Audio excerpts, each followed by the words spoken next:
subscribe now and press the bell icon. Never miss an update. नमस्कार, आदाब, सत श्री अकाल। स्वागत है आपका आपके ही अपने पसंदीदा चैनल ज्ञानदायिनी ऑनलाइन क्लास में। आज का जो हमारा टॉपिक रहेगा वो है आपका डेटा सफिशिएंसी, डेटा पर्याप्तता जिसको कहते हैं। तो इस टॉपिक को करने से पहले जिन लोगों ने अभी तक blood relation, distance direction, ranking, sitting arrangement, puzzle आदि टॉपिकों को नहीं किया है तो फिर ये टॉपिक आपको समझ में आने वाला नहीं, ठीक है। क्योंकि इस टॉपिक में आपके सारे के सारे टॉपिक, अधिकतर सारे टॉपिक का समावेश हो जाता है। तो पहले वो टॉपिक जाके आप देखेंगे, वीडियो प्लेलिस्ट में पड़े हुए हैं सारे टॉपिक जो मैंने करा दिए हैं, तो उनको जाके सबसे पहले देखना है, तभी ये टॉपिक अच्छे से हो पाएगा। तो शुरुआत करते हैं आज की वीडियो की। तो सबसे पहले इसमें आंसर देने का तरीका कैसे होता है। आंसर देने का तरीका ऑप्शन नंबर ए दीजिए। ऑप्शन नंबर ए दीजिए, यदि केवल फर्स्ट कथन पर्याप्त है। ऑप्शन नंबर बी दीजिए, यदि केवल सेकंड कथन पर्याप्त है। ऑप्शन नंबर सी दीजिए, यदि या तो फर्स्ट या सेकंड पर्याप्त है। और ऑप्शन नंबर डी दीजिए, न तो फर्स्ट न सेकंड पर्याप्त है। और ऑप्शन नंबर ई दीजिए, दोनों फर्स्ट व सेकंड मिलकर प्रश्न का उत्तर देने के लिए पर्याप्त है। इस तरीके से, ठीक है। अभी आप स्क्रीन पे भी देखेंगे कि इस तरीके से ये पहले ही ऑप्शन लिख के दे देता है। एक क्वेश्चन आपसे पुटअप किया जाएगा और दो स्टेटमेंट ये होंगे। अगर केवल पहले ही स्टेटमेंट से आपका आंसर आ जाए तो आपका ऑप्शन हो जाएगा ऑप्शन नंबर ए। अगर केवल सेकंड से ही आंसर आ पाए तो ऑप्शन नंबर बी हो जाएगा। या तो पहले से भी निकल रहा है आंसर, दूसरे स्टेटमेंट से भी निकल रहा है तो ऑप्शन नंबर सी हो जाएगा, ठीक। ना तो पहले से आंसर निकल पा रहा है ना दूसरे से, तो ऑप्शन नंबर डी हो जाएगा। और दोनों को मिलाकर अगर ज़रूरत पड़ रही है, दोनों को मिलकर जब आंसर निकाल पा रहे हैं तो ऑप्शन नंबर ए हो जाएगा। तो इस तरीके से आपको प्रश्न के उत्तर देने हैं, ठीक है। तो आपका समय बहुत कीमती है, उसको वेस्ट नहीं करते, सीधे क्वेश्चंस पे आते हैं। तो क्वेश्चन देख लेते हैं। ये मैं मिटा दे रहा हूँ, ये आपको ध्यान में रखना है कि option number A, option number B, option number C, D, E कब आपके आंसर देने हैं, जिससे जगह हो जाएगी समझाने के लिए, ठीक है। तो क्वेश्चन देखेंगे, क्वेश्चन किस तरीके से आपके एग्ज़ाम में आते हैं। क्वेश्चन नंबर फर्स्ट आपकी स्क्रीन पर आ चुका है। तो देखो कैसे करते हैं। क्वेश्चन नंबर फर्स्ट में हमसे क्या पूछा गया। क्वेश्चन नंबर फर्स्ट, आंसर देने का तरीका आप देख सकते हैं, लिखी हुई हैं लाइनें कि नीचे दिए गए प्रत्येक प्रश्न में एक प्रश्न और उसके नीचे दो कथन फर्स्ट और सेकंड दिए गए हैं। आपको यह तय करना है कि कथनों में से दिए गए आंकड़े प्रश्न का उत्तर देने के लिए पर्याप्त हैं या नहीं। दोनों कथनों को पढ़िए और उत्तर दीजिए। आंसर देने का तरीका जो अभी मैंने समझाया था, देखो पहला ऑप्शन दिया हुआ है, पहले ऑप्शन में दिया हुआ है कि यदि केवल फर्स्ट में दिए गए आंकड़े प्रश्न का उत्तर देने के लिए पर्याप्त हैं, जबकि सेकंड में दिए गए आंकड़े प्रश्न का उत्तर देने के लिए पर्याप्त नहीं है, तो ऑप्शन नंबर ए, ठीक है। ऑप्शन नंबर बी, यदि केवल सेकंड में दिए गए आंकड़े पर्याप्त हैं, फर्स्ट में पर्याप्त नहीं है, तो ऑप्शन नंबर बी। दोनों में अलग अलग पर्याप्त है, यानी कि फर्स्ट से भी आंसर निकल रहा है, सेकंड से भी निकल रहा है, तो ऑप्शन नंबर सी। और फर्स्ट से भी आंसर नहीं निकल पा रहा, सेकंड से भी नहीं निकल पा रहा, तो ऑप्शन नंबर डी। और दोनों को मिलाकर यदि प्रश्न का उत्तर हम दे पा रहे हैं तो ऑप्शन नंबर ई। क्लियर है। इस पर समय वेस्ट नहीं करते, सीधा क्वेश्चन पे आते हैं। पहला क्वेश्चन हमें दिया हुआ है कि एम का एफ से क्या रिश्ता है। एम का एफ से क्या रिश्ता है, ठीक है जी। एम का एफ से क्या रिश्ता है। तो किसके बारे में पूछा जा रहा है, एम के बारे में पूछा जा रहा है। एम का एफ से मैंने ब्लड रिलेशन अच्छे से कराया हुआ है, उसमें आपको सारी चीज़ें मैंने बता रखी हैं। सारी चीज़ें बताने का मतलब उसमें किसके बारे में क्या पूछा है, इस तरह की लाइनें बताई हुई कि लास्ट में हम कंफ्यूज रहते हैं। m का f से, मतलब m कौन है f का। तो m के बारे में हमें बताना है कि m जो है वो f से किस प्रकार संबंधित है। How is m related to f, इस तरीके से इंग्लिश में लिखा होगा, ठीक है। How is m related to f, m का f से क्या रिश्ता है, ठीक है। तो पहला क्वेश्चन, पहला कथन हमें दिया हुआ है। पहले कथन से देखो कि f n की बहन है, f n की बहन है। तो चित्र कैसे बनेगा, ध्यान से समझो। f जो है वो बहन है किसकी, n की, ठीक है। ब्लड रिलेशन का टॉपिक, सबसे पहले इस टॉपिक को मत देखना, जो ब्लड रिलेशन, डिस्टेंस, डायरेक्शन यानी कि जितनी पहले वीडियोस पढ़ी हुई उनको देखना, फिर ये टॉपिक कर पाएंगे। f, और जिन्होंने देख रखे हैं उनके लिए तो बहुत आसान है। f सिस्टर है किसकी, n की, और जो r की माता है, जो वर्ड किसके लिए आता है मैंने बताया हुआ है, जो वर्ड हमेशा बाद वाले के लिए, बाद में क्या है, n जो है वो माता है किसकी, r की। तो n जो है वो माता हो गई किसकी, r की, ठीक है। ये मैं क्यों कर पा रहा हूँ, ब्लड रिलेशन का टॉपिक देखना सबसे पहले, जो और कब कब लगता है, किसके लिए प्रयोग होता है, जैसे इंग्लिश में हुआ जाता है। तो जो बाद में क्या लिखा हुआ है आपका कि f n की बहन है, n बाद में लिखा हुआ है, f n की बहन है, जो मतलब n के बारे में बात हुई, यहाँ जो की जगह n रख दो।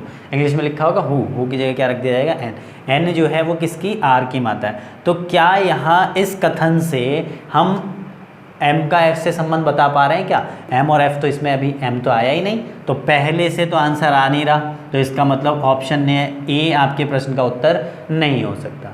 क्लियर है। सेकंड स्टेटमेंट को देखो, सेकंड स्टेटमेंट दिया गया है कि m के दो भाई हैं, m के जो हैं वो दो भाई हैं। m के कितने भाई हैं, दो हैं, पता नहीं कौन कौन है, और उनमें से एक जो है r है, उनमें से एक r है। तो r उनमें से एक r है, और एक भाई और है m का, वो अभी पता नहीं है कौन है, ठीक। क्लियर है। तो क्या इस वाले कथन से हम आंसर निकाल पाए, इससे भी तो नहीं आया, m और f तो जुड़े ही नहीं, m और f तो आपस में जुड़े ही नहीं है। तो सीधा सा b भी इसका आंसर नहीं हो सकता, क्योंकि b कब देना है, जब केवल सेकंड से आंसर आ जाए, तो b भी आंसर नहीं होगा। अब इन दोनों को आपस में मिला के देखो, तो मिला के देखो यहाँ पे मिलेंगे कैसे, r इसमें भी दिया हुआ, r इसमें भी दिया हुआ है, r जो है वो m का भाई है, और m का एक भाई और है, उसका पता नहीं है। तो क्या यहाँ पे m का f से क्या संबंध आ गया, जब m का यहाँ जेंडर ही क्लियर नहीं है। इतना तो क्लियर है कि f की संतान है तीनों, ये जो है n की संतान है तीनों, और ये जो n क्या है, ये इसकी बहन है। तो जाहिर सी बात है ये जो है ये इसकी बहन के संतान है। तो अगर ये लड़का हुआ तो भांजा, और लड़की हुई तो भांजी, यानी कि नेफ्यू नीस का संबंध आएगा। लेकिन ये क्लियर हो पा रहा है क्या, जब m का जेंडर ही क्लियर नहीं है, तो दोनों को मिला के भी देखा तब भी आंसर नहीं आ रहा। तो आंसर क्या हो जाएगा आपका, ऑप्शन नंबर डी, कि प्रश्न में जो दिए गए दोनों कथन हैं उनसे दोनों से मिलाकर भी आंसर नहीं निकाल पा रहे। उम्मीद कर रहा हूँ समझ में आया होगा। अब आप कह रहे होंगे कि इसमें तो बहुत समय लगा। देखो सिंपल सी एक ट्रिक आपको बता रहा हूँ। किसके बारे में पूछा जा रहा है, m के बारे में, m के बारे में पूछा जा रहा है कि m का f से क्या संबंध है, ठीक। तो ध्यान से देखो, पहले वाले स्टेटमेंट में तो m है ही नहीं, तो ऑप्शन नंबर ए तो इसका आंसर हो नहीं सकता। पेन भी उठाने की ज़रूरत नहीं है, शॉर्ट मेथड से बता रहा हूँ, ये लॉन्ग से बता दिया जिससे कंफ्यूज ना हो, ठीक है। पहले मेथड में m है ही नहीं, तो m तो आंसर हो ही नहीं सकता, पहला मतलब कथन तो आंसर हो ही नहीं सकता जब m ही नहीं है। सेकंड में m आ रहा है, लेकिन सेकंड में एक आया कि m के दो भाई हैं, उनमें से एक r है। तो m के दो भाई तो दे दिए, लेकिन m का जेंडर नहीं दिया, और जब तक यहाँ m का जेंडर क्लियर नहीं होगा तब तक हम प्रश्न का उत्तर नहीं निकाल सकते। तो इसका मतलब पहले से भी नहीं निकल रहा, दूसरे से भी नहीं निकल रहा। अगर दोनों को मिला दोगे तब भी नहीं निकलेगा, क्यों, क्योंकि m का जेंडर ही नहीं है। तो आपके प्रश्न का सीधा सा उत्तर हो जाएगा ऑप्शन नंबर डी, सॉल्व करने की भी ज़रूरत नहीं है। क्लियर है, ठीक, बहुत अच्छे से क्लियर हुआ होगा। बढ़ते हैं अगले सवाल की ओर, क्वेश्चन नंबर 2। क्वेश्चन नंबर 2 आपके स्क्रीन पर है। तो पहले आप खुद से भी प्रयास करके देखेंगे, काफ़ी आसान है, मैंने एक क्वेश्चन समझा दिया है। अब तो सारे क्वेश्चन आप आसानी से कर लेंगे। क्वेश्चन नंबर 2 में कहा गया है P का Q से क्या संबंध है, P का Q से क्या संबंध है, P का Q से पूछा है। तो यानी कि P का जेंडर हमें क्लियर होना चाहिए, P के बारे में बताना है। How is P related to Q, how is P related to Q, P का Q से क्या संबंध है। पहला स्टेटमेंट देखो, पहले स्टेटमेंट में कहा गया है कि P का भाई M का पुत्र है, P का जो भाई है वो M का पुत्र है, पी का भाई, इस तरीके से समझ लो इसको, पी का एक भाई है, वो किसका पुत्र है, एम का पुत्र है। ठीक है, पी का भाई एम का पुत्र है, ना पी का जेंडर पता ना एम का जेंडर पता। ठीक है, फिर अगला स्टेटमेंट क्या दिया हुआ, तो क्या हम इस स्टेटमेंट से पी का क्यू से संबंध निकाल पाए, तो ऑप्शन नंबर यहाँ आपका आंसर नहीं हो सकता, क्योंकि केवल पहले से आंसर आ ही नहीं रहा। फिर सेकंड हमने स्टेटमेंट पढ़ा, सेकंड स्टेटमेंट में दिया गया है एन और एम को केवल एक पुत्र और एक पुत्री है। एन और एम को केवल एक पुत्र और एक पुत्री है। एन और एम को केवल एक पुत्र है और एक पुत्री है। ठीक है, तो क्या हम सेकंड से निकाल पाएंगे कि पी का क्यू से क्या संबंध है, बोलो, नहीं निकाल पा रहे। दोनों को मिला के देखो, तो यानी कि ऑप्शन नंबर बी भी नहीं होगा। दोनों को मिला के देख रहे हैं, एम ऑलरेडी आ चुका है, एम आ गया है, एम की शादी जो है एन से हुई है, लेकिन कौन पति है कौन पत्नी है ये नहीं पता। एम के उसने कहा है कि एक पुत्र है और एक पुत्री है, तो जाहिर सी बात है पुत्र तो ऑलरेडी आ चुका है एम का, तो ये कौन होगी, फिर पुत्री होगी। तो दोनों को हमने मिला के ये कंडीशन बन गई, दोनों कथन को मिला के ये कंडीशन बन गई है। अब इसमें मुझे देख के बताओ कि पी का क्यू से क्या संबंध है, पी का क्यू से, क्या पी का कोई क्यू से संबंध बन पा रहा है क्या, क्योंकि क्यू है ही नहीं, क्यू तो कहीं दिया ही नहीं है। पी का क्यू से क्या संबंध है, क्यू के बारे में कोई बात ही नहीं हुई, तो आपके प्रश्न का उत्तर क्या हो गया, ऑप्शन नंबर डी। दोनों को भी मिला लिया हमने, लेकिन क्यू आया ही नहीं है, जिसके बारे में क्यू से ही तो रिलेशन पूछ रहा था वो। पी तो आ गया, पी का जेंडर भी पता चल गया, लेकिन क्यू नहीं आया है, तो जाहिर सी बात है आप दोनों प्रश्नों से, दोनों कथनों से मिलाकर भी आंसर नहीं निकाल पा रहे, तो आपके प्रश्न का उत्तर हो जाएगा ऑप्शन नंबर डी। क्लियर है, ठीक, बढ़ते हैं अगले सवालों की ओर। अगले सवाल क्या कह रहे हैं, क्वेश्चन नंबर 3 आपकी स्क्रीन पर आ चुका है। क्वेश्चन नंबर 3 को देखो, उम्मीद कर रहा हूँ कि क्लियर हो रहा होगा आपको। बस पिछले टॉपिक हैं, करना कुछ नहीं है टॉपिक में, ठीक है। और टॉपिक को अच्छा करने के लिए वही करना है आपको, क्या, ज़्यादा से ज़्यादा आपको क्वेश्चन प्रैक्टिस करना है, ठीक। क्वेश्चन नंबर 3 है कि गांव वाई के संबंध में एक्स किस दिशा में है, वाई के रेस्पेक्ट में एक्स किस दिशा में है, ठीक है, किसके रेस्पेक्ट में, वाई। तो डायग्राम किस पे बनेगा, लास्ट में जब हम बनाएंगे NESW यानी कि नॉर्थ ईस्ट साउथ वेस्ट का, वो वाई पे बनाएंगे, उत्तर पूर्व दक्षिण पश्चिम वाला।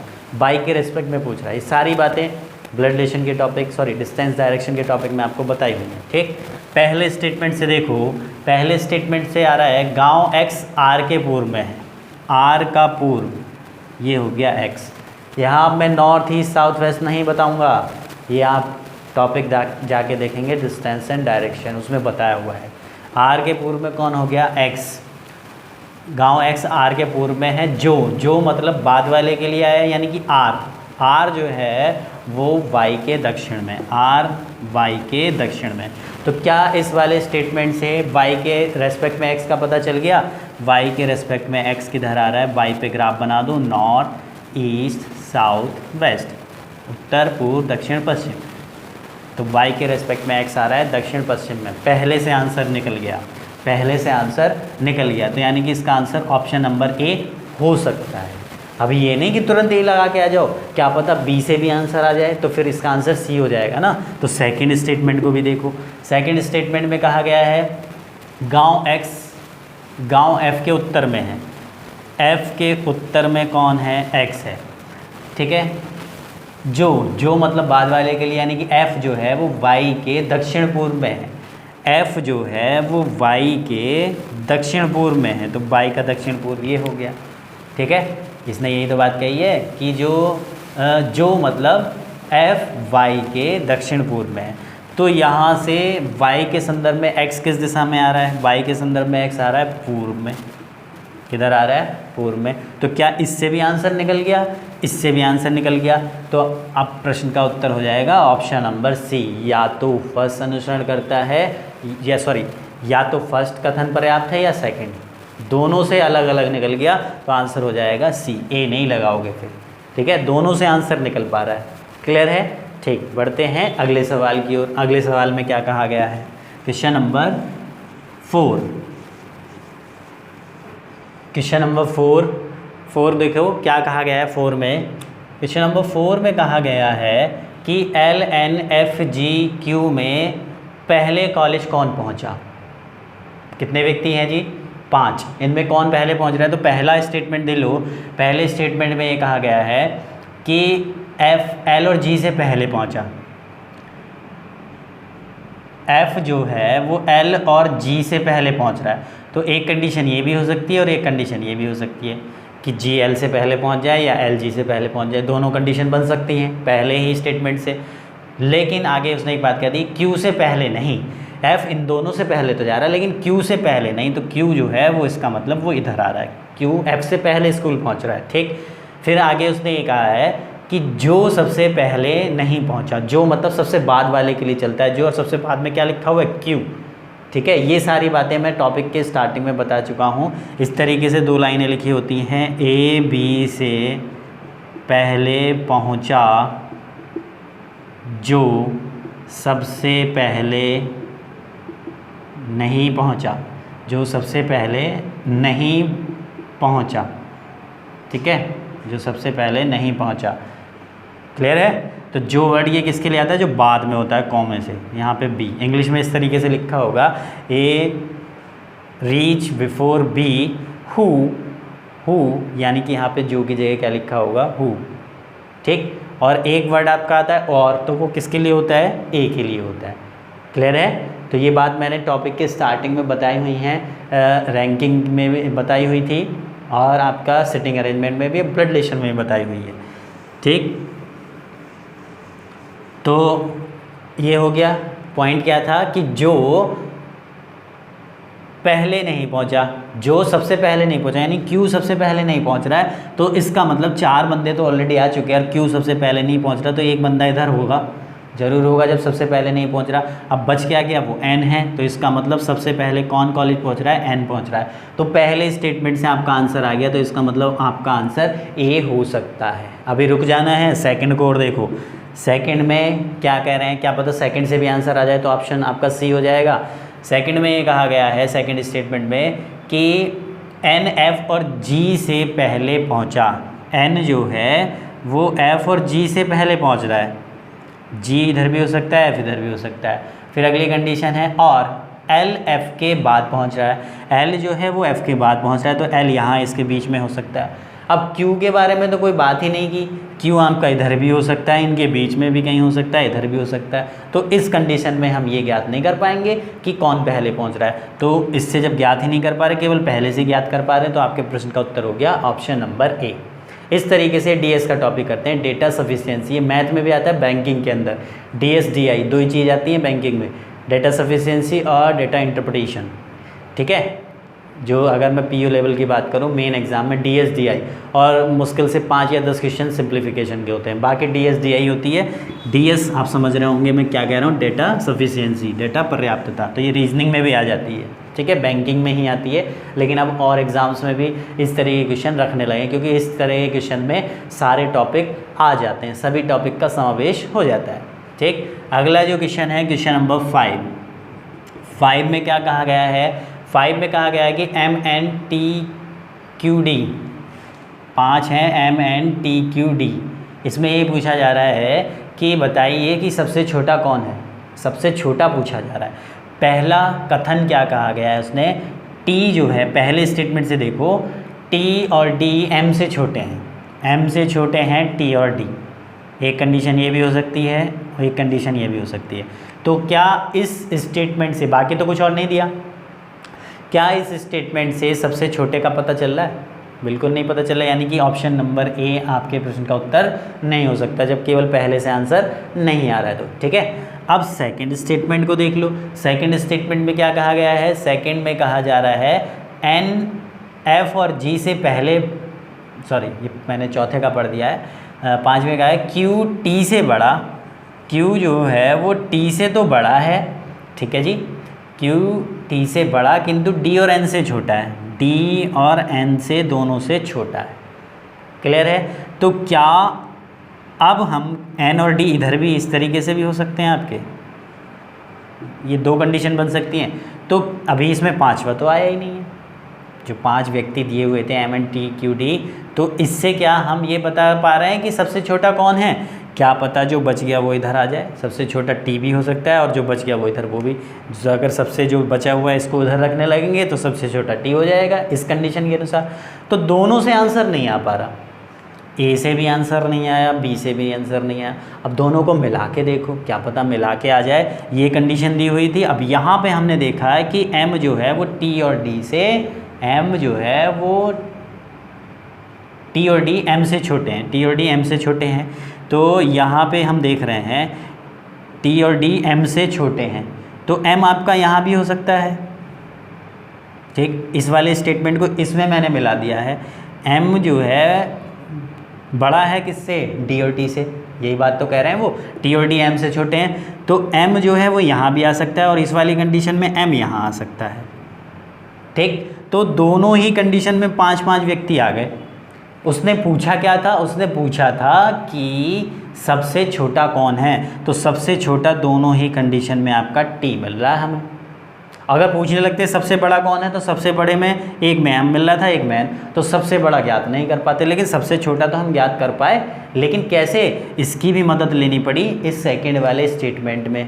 तो अब आपके प्रश्न का उत्तर क्या हो जाएगा? ऑप्शन नंबर E, कथन फर्स्ट और सेकंड दोनों का डाटा मिलकर पर्याप्त है प्रश्न का उत्तर देने के लिए, आंसर देने के लिए क्वेश्चन का, फर्स्ट और सेकंड दोनों को मिलाकर।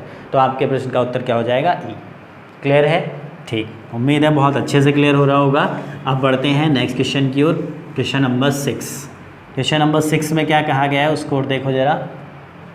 क्वेश्चन नंबर 6 में है 40 छात्रों की कक्षा में ऊपर से सुनीता का स्थान पूछ रहा है, यानी कि टोटल हमें स्टूडेंट दे दिए कितने? 40 दे दिए।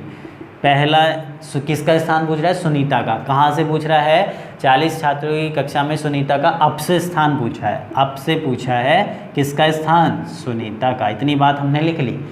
पहला स्टेटमेंट कह रहे हैं वो कि रानी सुनीता से 4 स्थान नीचे है और नीचे से 31वीं है। रानी जो है, रानी की बात चल रही है, रानी जो है वो नीचे से 31वें स्थान पर है। कौन से स्थान पे है? 31वें स्थान पर है। ठीक, और रानी सुनीता से 4 स्थान नीचे है। ये रानी सुनीता, ये यहाँ पे हो गई, ये सुनीता से 4 स्थान, 1 2 3 4 स्थान नीचे, 1 2 3 4 स्थान नीचे। तो नीचे से सुनीता का स्थान क्या हो जाएगा? 31 तो ये हो गया, 32 33 34 35, कितना हो जाएगा? 35। तो यानी कि सुनीता का, किसका? सुनीता का हमें डाउन से स्थान पता चल गया कितना? 35। अप से हमें निकालना है, टोटल हमें दे रखा है। तो हमने रैंकिंग का टॉपिक अगर अच्छे से पढ़ा है तो फॉर्मूला हमें पता है, टोटल बराबर up plus down minus 1। Total हमें कितना दिया हुआ है? 40। अप से पोजीशन हमें फाइंड करनी है, डाउन से हमने निकाल ली 35 पहले ही स्टेटमेंट से, और माइनस 1, 35 में से एक गया कितना होगा? 34, वो इधर जाके माइनस कर दो, तो ये हो जाएगा, अप से पोजीशन आ जाएगी 40 माइनस 34 यानी कि 6। तो ऊपर से सुनीता का क्रमांक क्या हो जाएगा? 6 हो जाएगा। क्लियर है? तो पहले से आपका आंसर आ गया, तो प्रश्न का उत्तर ए हो सकता है। पहले से आंसर आ चुका है। क्लियर हो गया? और इसको शॉर्ट में कैसे करेंगे? देखो कि इतनी लंबी है तो मेरे समझाने के लिए शॉर्ट में कैसे किया जाएगा। इसने कहा था कि रानी सुनीता से 4 स्थान नीचे है और नीचे से 31वीं है, नीचे से 31वीं है और नीचे है, तो क्या हो गया? दोनों पोजीशन को ऐड कर दो, 31 और 4 35। कैसे समझोगे इसको? नीचे से वो 31 है रानी, नीचे से कौन सी? 31वीं, और 4 स्थान नीचे है, 4 स्थान नीचे है किससे? सुनीता से। तो 31 और 4 35 हो जाएगा ना, तो नीचे सुनीता का स्थान 35 हो जाएगा, 31 और 4। अगर वो ये कहते कि नीचे से रानी 31वें स्थान पे है और सुनीता से ऊपर है, तो जितनी पोजीशन देता वो इस 31 में माइनस कर देते, तो नीचे से सुनीता की पोजीशन निकल आती। ये डिपेंड करता है प्रैक्टिस के ऊपर। ये मैंने वैसे समझा दिया है, अगर आपको ज़्यादा इस टॉपिक की प्रैक्टिस हो गई तो फिर ये लाइनें खींचने की भी ज़रूरत नहीं पड़ती, वो सब मैंने टॉपिक में बताया हुआ है। रैंकिंग टेस्ट जाके देख सकते हैं, पहला पार्ट। ठीक है, तो पहले से आंसर आ गया, ऑप्शन नंबर ए आपके प्रश्न का उत्तर हो सकता है। ठीक है, सेकंड से देखो, अब मिलाना नहीं है फर्स्ट को क्योंकि उसमें तो ऑलरेडी आ चुका। सेकंड में दिया हुआ इन्होंने अमित सुनीता से 2 स्थान ऊपर है और नीचे से 37वां है। अब वही बात आ गई, अमित जो है, जो मैं अभी बता रहा था, अमित नीचे से कौन सा दिया हुआ है, नीचे से है अमित जो है नीचे से 37वां है, ये हो गया अमित। और सुनीता के बारे में, अमित सुनीता से 2 स्थान ऊपर है, 2 स्थान, ये हो गया 1 2, ये हो गई सुनीता। तो सुनीता का नीचे से स्थान क्या हो जाएगा, ये नीचे से पोजीशन ये 37 है, तो ये कौन सी होगी 36, ये कौन सी होगी 35। तो फिर से हमें सुनीता की पोजीशन डाउन से क्या मिल गई 35 मिल गई। आपसे पूछा गया है, टोटल हमें दे रखा है, तो यहाँ से भी जब हम फॉर्मूला लगाएंगे 40 बराबर अप प्लस डाउन माइनस 1, 35 में गया 34, इधर जाके माइनस, तो आपसे पोजीशन क्या आ जाएगी 6। तो इससे भी आंसर निकल रहा है। वही चीज़ तो मैं समझा रहा था, लाइनें खींच के अगर नहीं करना चाह रहे हो, नीचे से अमित 37वां है और उसके नीचे कौन है, ठीक है, नीचे से अमित का स्थान दिया हुआ है और सुनीता से स्थान ऊपर है 2, सुनीता से 2 स्थान ऊपर है, या कहने का मतलब ये कह सकते हैं सुनीता उसके 2 स्थान नीचे है, तो नीचे नीचे क्या कर देंगे माइनस, तो 37 में से 2 गया, तो सुनीता की नीचे से पोजीशन क्या आ गई 35 आ गई। अब ये चीज़ें तभी समझ में आएंगी जब आपने टॉपिक को देखा होगा अच्छे से, नहीं तो फिर ये लाइनें खींच के आप समझ रहे होंगे अच्छे से। शॉर्ट मेथड मैं बता रहा हूँ, शॉर्ट के लिए समझने के लिए आप वीडियो को जाके देखें रैंकिंग टेस्ट की। तो आपके प्रश्न का उत्तर इससे भी आ गया। तो अब आपका आंसर क्या हो जाएगा, ऑप्शन नंबर सी। प्रश्न का उत्तर देने के लिए या तो पहला पर्याप्त है या दूसरा पर्याप्त है, ठीक है, दोनों से अलग अलग निकल रहा है, तो ऑप्शन नंबर सी आपके प्रश्न का उत्तर हो गया। क्लियर, ठीक, बढ़ते हैं नेक्स्ट क्वेश्चन की ओर। नंबर 7 आपके स्क्रीन पर आ चुका है। 7 को देखो, 7 में क्या कहा गया है। 7 में पूछा जा रहा है 40 बच्चों की एक पंक्ति में बाएं सिरे से सुकेतु कितनी दूरी पर स्थित है। सुकेतु पूछ रहा है, टोटल हमें दे दिया कितना 40। सुकेतु की पोजीशन पूछी जा रही है किधर से, लेफ़्ट से। ये हमसे पूछा जा रहा है कि सुकेतु का जो है वो बाएं से कौन सा स्थान है, कितनी दूरी पर स्थित है, ठीक। तो पहले स्टेटमेंट से देखो, पहला स्टेटमेंट दिया हुआ है सुकेतु दाएं सिरे से 20वां है, तो सुकेतु का हमें राइट से स्थान दे दिया, राइट से कौन सा दे रखा है 20वां। लेफ़्ट से हमें निकालना है, टोटल हमें दे रखा है, तो हमारे पास फॉर्मूला क्या होता है, टोटल बराबर राइट प्लस लेफ़्ट माइनस 1, तो 20 में से 1 गया 19, इधर जाके माइनस कर देंगे, लेफ़्ट से पोजीशन आसानी से निकल ली। इसे सॉल्व करने की ज़रूरत नहीं होती, आंसर नहीं बताना होता, ये मैं सॉल्व करके आपको बता रहा हूँ, आपको नहीं बताना कभी आप इसको सॉल्व करने लगो। आंसर थोड़ी ना पूछ रहा है, बस ये पूछ रहा है कि पहले कथन से आंसर निकल पाएगा कि नहीं। तो आप तो पढ़ के ही तुरंत कर दोगे कि जब हमें टोटल दे रखा है, लेफ़्ट से पोजीशन पूछी जा रही, राइट से उसने दे दी, तो आसानी से निकल जाएगा। क्वेश्चन करने की भी ज़रूरत नहीं, आंसर क्या है क्या नहीं उससे कोई मतलब नहीं, आंसर तो निकल रहा है, ठीक। तो पहले का ए आंसर हो सकता है अभी, ठीक। सेकंड से देखो, सेकंड में क्या कहा गया है, मोहन बाएं सिरे से 15वां है तथा वह सुकेतु के बाईं ओर 5वां है।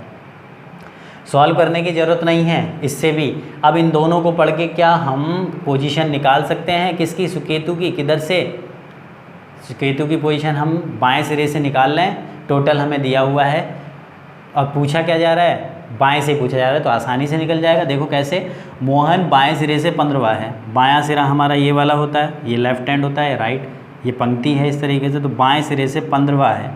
15वां कौन है, बाएं सिरे से आपका दिया हुआ है मोहन, ये हो गया मोहन, ठीक। तथा वह सुकेतु के बाईं ओर 5वां है, ये जो है सुकेतु के बाएं, तो इसका मतलब यहाँ पे सुकेतु बैठा होगा, कौन सा, बाएं 5वां है, तो इस पोजीशन को इधर से जब 1 2 3 4 5, तो सुकेतु के बाएं 5वां हो गया क्या, नहीं हो गया। तो क्या यहाँ से सुकेतु की बाएं से पोजीशन निकल जाएगी, निकल जाएगी। 15 तो ये थे, 16 17 18 19 20 निकल गई आसानी से। तो दोनों से निकल रही, तो आपके प्रश्न ए से भी निकल रही थी, बी से भी निकल रही है, तो आंसर क्या हो जाएगा, ऑप्शन नंबर सी। या तो केवल पहला ही पर्याप्त है या दूसरा पर्याप्त है, ठीक है, दोनों को मिलाने की ज़रूरत नहीं है। तो आपके प्रश्न का उत्तर हो जाएगा ऑप्शन नंबर सी। क्लियर है, बहुत अच्छे से क्लियर हो रहा होगा। आंसर नहीं देना है आपको, आंसर नहीं देना है, ठीक। आपको तो बस ये बताना है कि आंसर निकाल पाएंगे इन कथनों से कि नहीं निकाल पाएंगे। क्वेश्चन नंबर 8 देखो जी, 8 में क्या कहा गया है, क्वेश्चन नंबर 8 में कहा गया है उत्तर दिशा की ओर मुंह किए हुए बच्चों की पंक्ति में कितने बच्चे हैं। उत्तर दिशा की ओर फेस कर रखा है, टोटल हमें बच्चों की संख्या बतानी है, वो कितने होंगे। पहला कथन देखो, पहले कथन से क्या है, वसुधा जो बाएं छोर से पांचवी है, वसुधा बाएं छोर से पांचवी है, ये हो गई वसुधा। बाएं छोर से कौन सी हो गई? पांचवी। ठीक, फिर आगे क्या कहा है? अनीस के बाएं को आठवीं है, ये अनीस के बाएं को आठवीं है। 1 2 3 4 5 6 7 8, यहाँ पे हो गया ये अनीस, अनीस के बाएं को ये आठवीं हो गई। क्लियर। उसके बाद जो दाएं छोर से बाहरवा है, ये अनीस जो है वो इधर की तरफ से 12वें स्थान पे है, इधर की तरफ से 12वें स्थान पे है। तो क्या इस पंक्ति में टोटल स्टूडेंट निकल जाएंगे? बिल्कुल निकल जाएंगे। किसी एक की पोजीशन दोनों तरफ से पता कर लो। टोटल का हमारे पास फॉर्मूला यही तो होता है, टोटल बराबर लेफ़्ट प्लस राइट माइनस 1 या अप प्लस डाउन माइनस 1, लेकिन अप डाउन नहीं चल रहा है, इसमें लेफ़्ट राइट चल रहा है, तो लेफ़्ट प्लस राइट माइनस 1। तो इस वसुधा की पोजीशन हमें लेफ़्ट से तो पता है, राइट से निकल जाएगी क्या? कैसे निकलेगी? देखो 12 तो ये इधर से पोजीशन है, 13 14 15 16 17 18 19 20। ठीक, लेफ़्ट से हो गई 5, राइट से हो गई 20, टोटल निकल जाएगा? बिल्कुल निकल जाएगा। आंसर क्या आएगा उससे मतलब नहीं है। क्लियर है? ये तो हो गया लाइनें खींच के। अब इसको वैसे कैसे करेंगे? क्वेश्चन को पढ़ के ही कैसे करेंगे? देखो स्टेटमेंट में ये दे दिया उसने, पहले वसुधा बाएं छोर से दे रखी है, अनीस जो बाएं, अनीस के बाएं हैं, वसुधा और अनीस का रिलेशन दिया हुआ है, वसुधा और अनीस का रिलेशन क्वेश्चन में ऑलरेडी दिया हुआ है, तो पोजीशन में ये हमें पता लगाने में आसानी रहेगी कि अनीस और वसुधा के बीच में कितने स्टूडेंट आ रहे हैं, कोई बीच में और तो नहीं आ रहा। ठीक, इनके बीच का भी रिलेशन दे दिया और अनीस की पोजीशन दाएं से भी दे दी, तो ये तीनों बातें हमें दी हुई हैं, तो हम इसमें टोटल निकाल सकते हैं बहुत आसानी से। क्वेश्चन को सॉल्व करने की भी ज़रूरत नहीं है। तो आंसर जो भी आए आपका कर लेंगे अब। तो आंसर ऑप्शन नंबर ए। अभी आंसर नहीं है, पहले से तो आंसर आ गया। अब सेकंड को देखो, सेकंड में क्या कहा है? सेकंड में ये कहा है आपका राहुल नीता के बाएं पांचवा है, जो दाएं से सातवीं है। नीता जो है वो दाएं से सातवीं है, ये हो गई नीता। और इसके बाएं पांचवा कौन है? राहुल नीता के बाएं पांचवा, 1 2 3 4 5, ये आपका हो गया राहुल, नीता के बाएं पांचवा हो गया। ठीक, उसके बाद और बाएं छोर से 18वीं है। ठीक है, नीता के बाएं को पांचवा है, जो मतलब यानी कि नीता दाएं से सातवीं दे रखी है और बाएं छोर से 18वीं दे रखी है। इधर की तरफ से 18 पोजीशन है, इधर की तरफ से 7 पोजीशन है, तो इस पंक्ति में टोटल निकल जाएंगे। कैसे? एक ही व्यक्ति की पोजीशन जब हमें दोनों तरफ से दे रखी हो, तो नीता है ऐसी व्यक्ति, इसकी पोजीशन हमें लेफ़्ट से भी दे रखी है, राइट से भी दे रखी है। लेफ़्ट से दे रखी है 18, राइट से दे रखी है 7। क्या हम टोटल नहीं निकाल सकते? टोटल बराबर लेफ़्ट प्लस राइट माइनस 1, तो ये हो जाएगा 18 7 25 माइनस 1 24। आंसर नहीं निकालना, हमें तो ये देखना है कि सेकंड से भी आंसर आ गया, ए से भी आंसर आ रहा था, बी से भी आंसर आ रहा था, तो आपके प्रश्न का उत्तर क्या हो गया? ऑप्शन नंबर सी, या तो फर्स्ट या सेकंड, यानी कि पहले से भी आंसर आ रहा है और दूसरे से भी आंसर आ रहा है। ठीक है, चलो जी आगे बढ़ते हैं। उम्मीद है अच्छे से क्लियर हो रहा होगा। ये डेटा सफिशिएंसी है आपकी। क्वेश्चन नंबर 9 में देखो क्या कहा गया है। क्वेश्चन नंबर 9 बड़े ध्यान से देखना है। उत्तरोन्मुख बच्चों की पंक्ति में कितने बच्चे हैं, यानी कि उत्तर की ओर मुँह किए हुए बच्चों की पंक्ति में टोटल बच्चे पूछ रहा है। संगीता, ये भी बिल्कुल ऊपर वाले क्वेश्चन की तरह है, क्वेश्चन नंबर 8 की तरह है। संगीता जो है पंक्ति के बाएं छोर से तीसरी है, ये हो गई तीसरी। कौन? संगीता, बाईं छोर से, यानी कि लेफ्ट हैंड से। ठीक, और हसीना के बाएं तीसरी है, ये हसीना के बाएं तीसरी, ये हो गई हसीना के बाएं तीसरी, पहली दूसरी तीसरी। तो क्या इसमें हम टोटल निकाल सकते हैं? पिछले वाले और इस वाले क्वेश्चन को कंपेयर करके देखो। अगर इस हसीना की पोजीशन राइट से भी दे देता या फिर संगीता की राइट से दे देता तो हम टोटल निकाल पाते, तो इससे तो हम टोटल निकाल नहीं पा रहे, यानी कि आपके प्रश्न का उत्तर ऑप्शन नंबर ए नहीं हो सकता। सेकंड को देखो, सेकंड स्टेटमेंट में क्या कहा है, इसको एकदम से मिटाना मत, क्या पता सेकंड को फर्स्ट में, फर्स्ट को सेकंड में मिला के आंसर आ जाए। सेकंड में कहा है राकेश पंक्ति के दाएं छोर से, राकेश जो है ये पंक्ति है दाएं छोर यानी कि राइट, राकेश दाएं छोर से, राइट से 5वां है, 1 2 3 4 5, ये हो गया आपका कौन, राकेश, राइट से 5वां हो गया, ठीक। और हसीना के दाएं तीसरा है, ये हसीना के दाएं तीसरा है, तो ये हो गई हसीना, पहला दूसरा तीसरा। तो क्या इस वाले स्टेटमेंट से पता लग पा रहा है कि पंक्ति में टोटल कितने हो जाएंगे? क्यों? क्योंकि राकेश और हसीना का स्थान बाएं से नहीं दिया होता, इनमें से किसी एक का भी बाएं से दे देता, पता चल जाता। सेम यहाँ वाली कंडीशन आ गई। अब ना तो इससे निकल रहा ना इससे निकल रहा, तो ऑप्शन नंबर बी भी नहीं हो सकता, ठीक। तो अब सी भी नहीं हो सकता, जब इससे भी नहीं निकला इससे भी नहीं, तो सी तो हो ही नहीं सकता। अब इन दोनों को आपस में रिलेट करके देखो, मिला के देखो, फर्स्ट को सेकंड में या सेकंड को फर्स्ट में, तो क्या उससे आंसर आ रहा है? देखो एक कंडीशन दी हुई थी, संगीता जो है वो हसीना के बाएं तीसरी थी, हसीना ये हो गई, तो पहली दूसरी तीसरी, ये कौन आ गई आपकी? संगीता आ गई। और संगीता इधर के छोर से कौन सी है? तीसरे स्थान पे, तीसरी पोजीशन है। तो अब इधर से भी पंक्ति का एंड हो चुका है, इधर से भी पंक्ति का एंड हो चुका है, तो हम इन दोनों को मिलाकर ये बता सकते हैं कि इस पंक्ति में टोटल कितने स्टूडेंट। कैसे बताओगे? 5 तो इधर से ये पोजीशन हो गई, 3 इधर से ये पोजीशन हो गई, तो 5 + 3 प्लस बीच के स्टूडेंट, और देख लो संगीता और राकेश के बीच में कितने आ रहे हैं? 1 2 3 4 5 स्टूडेंट आ रहे हैं, तो इन सबको जोड़ दो, टोटल आ जाएंगे। लेकिन हमें आंसर ये नहीं देना कि कितने बच्चे हैं, हमें ये देना है कि इन दोनों को मिलाकर हम प्रश्न का उत्तर दे पा रहे हैं। तो आपके प्रश्न का उत्तर हो गया ऑप्शन नंबर ई, 9 का हो गया ई। क्लियर हो रहा है? ठीक, बहुत अच्छे से क्लियर हो रहा होगा। बढ़ते हैं अब अगले सवाल की ओर, क्वेश्चन नंबर 10। क्वेश्चन नंबर 10 देखो, 10 में क्या कहा गया है? क्वेश्चन नंबर 10 आपकी स्क्रीन पर आ चुका है। क्वेश्चन नंबर 10, कक्षा में ऊपर से सुनीता का क्रमांक क्या होगा? सुनीता का क्रमांक पूछा जा रहा है अप से, ठीक है। तो कैसे हम फाइंड कर सकते हैं? जब सुनीता की पोजीशन डाउन से पता चल जाए, ठीक है, और टोटल पता चल जाए, तो हम आसानी से ज्ञात कर सकते हैं। पहला कथन क्या दिया हुआ है? 42 विद्यार्थी, टोटल हमारे पास आ गया, तो अब चांसेस हैं कि निकल जाए। 42 विद्यार्थियों की कक्षा में सुनीता नीचे से 29 भी है, नीचे से डाउन से पोजीशन भी आ गई सुनीता की, कौन सी 29, टोटल भी आ गया, डाउन भी आ गया, आप निकाल लेंगे, आसानी से निकाल सकते हैं। आपके प्रश्न का उत्तर ए हो सकता है। ए से तो आंसर निकल ही रहा है। सेकंड को देखो, क्या सेकंड से भी तो नहीं निकल रहा? कभी सेकंड से भी निकल रहा हो तो फिर आंसर सी हो जाएगा।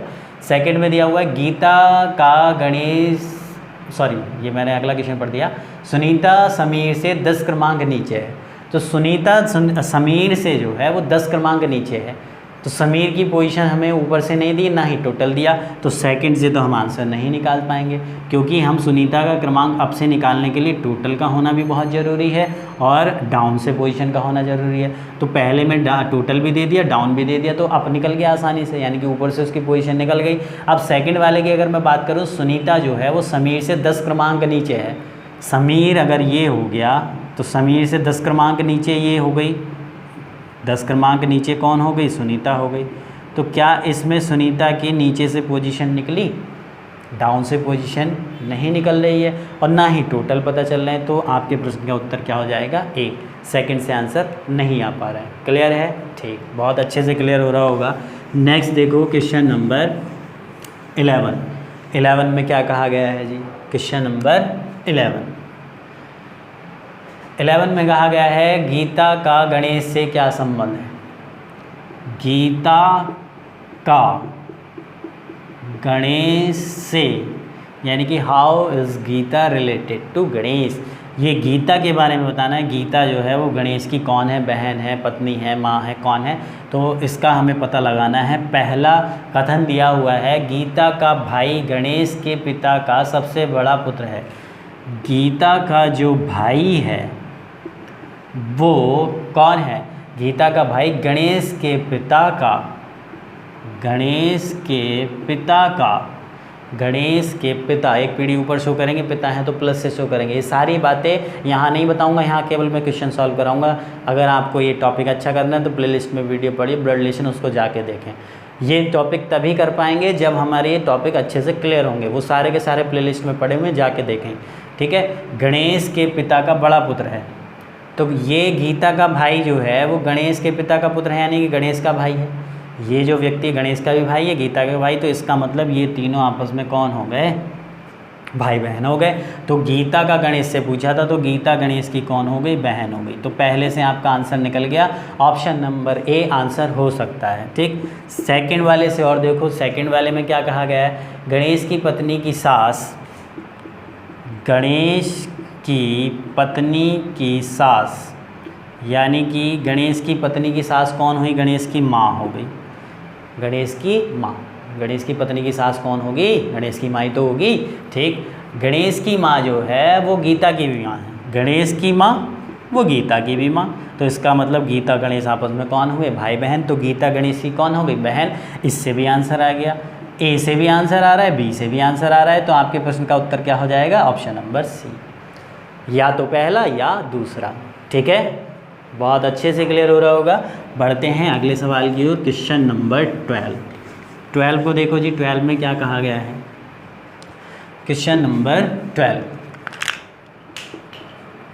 12 में देखो क्या कहा गया है, राजू की उम्र क्या है, राजू की उम्र क्या है, हमें क्या पता क्या है, ये तो कथन पढ़ने पड़ेंगे। पहला कथन है, राजू, बिमला और किशोर तीनों एक समान आयु के हैं। पहले स्टेटमेंट में दिया हुआ है राजू, बिमला और किशोर, ये तीनों एक समान आयु के हैं। ठीक, पूछा क्या था कि राजू की उम्र क्या है, तो ये तीनों एक समान आयु के तो हैं, लेकिन आयु क्या है, क्या इससे हम राजू की उम्र का पता लगा पा रहे हैं। तो ऑप्शन नंबर ए आपके प्रश्न का उत्तर नहीं हो सकता, क्योंकि ए से आंसर नहीं आ रहा। बी से देखो, यानी कि सेकंड स्टेटमेंट से देखो, सेकंड में कहा गया है बिमला, किशोर और अभिषेक की आयु, बिमला और इसमें आ गया है किशोर और अभिषेक, इन तीनों की जो आयु है उनका योग 32 है। ठीक, आगे, और अभिषेक की आयु बिमला और किशोर की आयु के जोड़ के बराबर है। अभिषेक की जो आयु है वो बिमला और किशोर के योग के बराबर है, आयु के जोड़ के बराबर है। तो क्या यहाँ से इन दोनों से भी, अगर इसी स्टेटमेंट्स की मैं बात करूँ सेकंड वाले की, तो b प्लस के की जगह a आ जाएगा। b प्लस ए की जगह क्या, b प्लस के की जगह उसने कहा है a, यानी कि यही तो बात कही है क्या, कि अभिषेक की आयु बिमला और किशोर की आयु के जोड़ के बराबर है। तो a की जगह, b प्लस के की जगह हम a रख सकते हैं, तो हमें क्या मिला, 2, इसकी जगह a रख दो, तो a प्लस ए बराबर 32, तो 2a बराबर कितना हो गया, 2a बराबर हो गया आपका 32, तो a बराबर कितना आ गया, 16। अब a मतलब a से हमने किसको डिनोट किया था, अभिषेक। अभिषेक की जो एज है वो 16 आ गई, लेकिन हमें बतानी किसकी थी, हमें जो बतानी थी वो राजू की उम्र बतानी थी। तो सेकंड से भी हम नहीं निकाल पाए राजू की एज को। अब इन दोनों को मिलाकर देख लो, दोनों को मिलकर क्या निकल सकता है, जब यहाँ पे हमें पता चल गया अभिषेक की आयु 16 आ गई, अभिषेक की आयु कितनी आ गई, 16 आ गई, तो b प्लस के की हम वैल्यू निकाल सकते हैं, कितनी आ जाएगी, b प्लस के भी कितना आ जाएगा, 16। यानी कि b से हमने किसको डिनोट किया था, b से हमने डिनोट किया था बिमला और k से डिनोट किया था किशोर। यहाँ से देखो, अब इन दोनों को मिला रहा हूँ मैं, दोनों स्टेटमेंट को, ए से भी नहीं निकला, बी से भी नहीं निकला, हमें ये पता चल गया अभिषेक की आयु 16 है, तो अभिषेक की आयु को यहाँ पुट कर दो, तो बिमला और किशोर की आयु कितनी आ गई, 16 आ गई। ठीक, और यहाँ से देखो बिमला और किशोर की आयु जो है वो बराबर है, सेम उम्र के हैं, तो यहाँ से जब ये इन दोनों का योग 16 है, तो b बराबर है के, तो मैंने k की जगह v रख दिया, तो 2b बराबर कितना हो गया, 16, तो b बराबर कितना निकल के आ गया, 8। और जब b बराबर 8 आ गया, तो b की एज किसकी, यानी बिमला की जो एज है वो राजू के बराबर है, यही हमसे पूछा था। तो दोनों को मिला के आंसर आया, तो जब दोनों को मिला के आंसर आया तो आपके प्रश्न का उत्तर क्या हो गया, ऑप्शन नंबर ई, दोनों को मिलाकर हम आंसर दे पा रहे हैं। ठीक है, बहुत अच्छे और उम्दा सवाल हैं। बढ़ते हैं अगले सवाल की ओर, क्वेश्चन नंबर 13 को देखो जी, 13 में क्या कहा गया है, क्वेश्चन नंबर 13, समीर की जन्मतिथि क्या है, समीर की जन्मतिथि पूछ रहा है, किसकी, समीर की डेट ऑफ बर्थ क्या है। पहला उसने कहा है कथन कि समीर के पिता की शादी 10 जनवरी 2005 को हुई, 10 जनवरी 2005 को शादी हुई। किसकी? समीर के पिता की। तो क्या इस स्टेटमेंट से ही हम पता लगा लेंगे कि समीर की आयु कितनी है? शादी तो हुई है, आगे तो कुछ नहीं दिया, तो ऑप्शन नंबर ए आपके प्रश्न का उत्तर नहीं हो सकता। पहले से हमने क्लियर कर ही नहीं पा रहे। सेकंड को देखो, सेकंड में कहा गया है क्या? समीर का जन्म माता पिता की शादी के ठीक 2 वर्ष बाद हुआ। अब जब तक हमें माता पिता की शादी के बारे में नहीं पता होगा, 2 वर्ष बाद ठीक है, 2 वर्ष बाद हुआ, शादी कब हुई ये तो नहीं दे रखा ना। सेकंड वाले स्टेटमेंट इसमें दे रखा है, इस पर नहीं पहुंचना, अभी सेकंड की बात मैं कर रहा हूँ। सेकंड वाले में तो शादी की बात नहीं दी हुई ना, शादी कब हो रही है तभी तो हम अंदाज़ा ठीक 2 वर्ष ऐड कर देंगे तो आंसर आ जाएगा। तो सेकंड से भी आंसर नहीं निकल रहा। लेकिन अगर इन दोनों को मैं मिला दूँ, इसमें शादी की बात कह दी कि उसके पिता की शादी कब हुई है? 10 जनवरी 2005 को, और इसके 2 वर्ष बाद पैदा हो रहा है कौन? समीर। तो इसमें 2 साल ऐड कर जाएंगे तो दोनों को मिला के आंसर आ जाएगा। तो आपके प्रश्न का उत्तर क्या हो जाएगा? ऑप्शन नंबर ई। क्लियर है? बहुत अच्छे से क्लियर हो रहा होगा। बढ़ते हैं अगले सवाल की ओर, जो इंटरेस्टिंग सवाल है। बस कमेंट करके आप बताते रहना कि हाँ अब ये टॉपिक हमारा क्लियर हो गया। तो इस टॉपिक को क्लियर करने के लिए सारे टॉपिक आपके जो पहले मैंने बताए वो क्लियर होने चाहिए। नंबर 14 स्क्रीन पर आ चुका है, खुद से प्रयास करके देखें। अब तो ये सारे क्वेश्चन आप करते चले जाएंगे क्योंकि ऑलरेडी ये टॉपिक आपने कर रखा है, बस मुझे समझाना था किस तरीके से करते हैं। क्वेश्चन नंबर 14 दिया हुआ है, 6 मित्र दिए हुए हैं ABCDEF, ए से लेके F तक 6 मित्र हैं। इसमें से आपको बताना है किसने सर्वाधिक अंक अर्जित किए, यानी कि सबसे ज़्यादा मार्क्स किसने गेन किए हैं। पहला स्टेटमेंट से आंसर देखते हैं क्या निकल पाता है। क्या? बी ने ए और एफ से कम, ए और एफ से कम अंक प्राप्त किए हैं बी ने, तो एक कंडीशन आपकी ये भी हो सकती है। ए और एफ का नहीं पता कि किसने किससे ज़्यादा प्राप्त किए हैं, किंतु सी और डी से, सी डी और ई से कम नहीं है। बी ने ए और एफ से तो कम है, लेकिन सी डी और ई से कम नहीं है, सी से डी से और ई से कम नहीं है, यानी कि इसका मतलब बी के इन तीनों से ज़्यादा है, सी डी और ई से। क्लियर है? तो उसने पूछा क्या था कि सर्वाधिक अंक किसने अर्जित किए, तो सर्वाधिक अंक एक कंडीशन में तो ये आ रहा है, एक में एफ आ रहा है, तो यानी कि पहले वाले से आंसर नहीं निकल पा रहा, तो ऑप्शन नंबर ए आपके प्रश्न का उत्तर नहीं हो सकता। सेकंड को देखो, सेकंड में ये कहा गया है, सेकंड स्टेटमेंट में एफ को बी से अधिक अंक प्राप्त हुए, एफ को बी से अधिक अंक प्राप्त हुए हैं किंतु ए के जितने नहीं। एफ को बी से तो अधिक हैं लेकिन ए के जितने नहीं मिले, तो ए को सबसे ज़्यादा मिले, तो यहाँ पे ए को सबसे ज़्यादा मिले। तो सेकंड वाले स्टेटमेंट में तो केवल 3 ही व्यक्ति आ पाए, और जबकि हैं कितने? 6, तो सेकंड से भी आंसर नहीं आ पा रहा, तो इस प्रश्न का उत्तर ऑप्शन नंबर बी नहीं हो सकता। अब इन दोनों को आपस में मिला दो, मिला के देख लो। हमें यहाँ से ये पता चल रहा है कि F को B से ज़्यादा और A को F से ज़्यादा, तो A को F से ज़्यादा है और F को B से ज़्यादा, तो ये वाली कंडीशन जो है सही बन रही है। इसमें C D E में किसको किससे ज़्यादा मिले हैं वो मैटर नहीं करता, क्योंकि हमें सबसे कम नहीं पूछा है, सर्वाधिक पूछा है, तो सर्वाधिक A आ गया इन दोनों को आपस में मिलाकर, और मिलाकर आंसर आया, तो आपके प्रश्न का उत्तर क्या हो गया? ऑप्शन नंबर ई। दोनों प्रश्नों का, दोनों कथनों को मिलाकर प्रश्न का उत्तर दिया जा सकता है, तो ऑप्शन नंबर आपका आंसर क्या हो जाएगा? सबसे पहले ध्यान करो ई। ठीक, क्वेश्चन नंबर नेक्स्ट की ओर बढ़ते हैं। क्वेश्चन नंबर नेक्स्ट क्या है? क्वेश्चन नंबर 15 में क्या कहा है जी, उसको देखो। 15 में कहा गया है PQRS और T में कौन इतिहास पढ़ाता है। PQRS T में कौन इतिहास पढ़ाता है। पजल आ गई है, अब आसान पजल है, इतनी टफ नहीं है। ठीक, तो ध्यान से इसको पजल बनाने का तरीका क्या बताया था मैंने, PQRS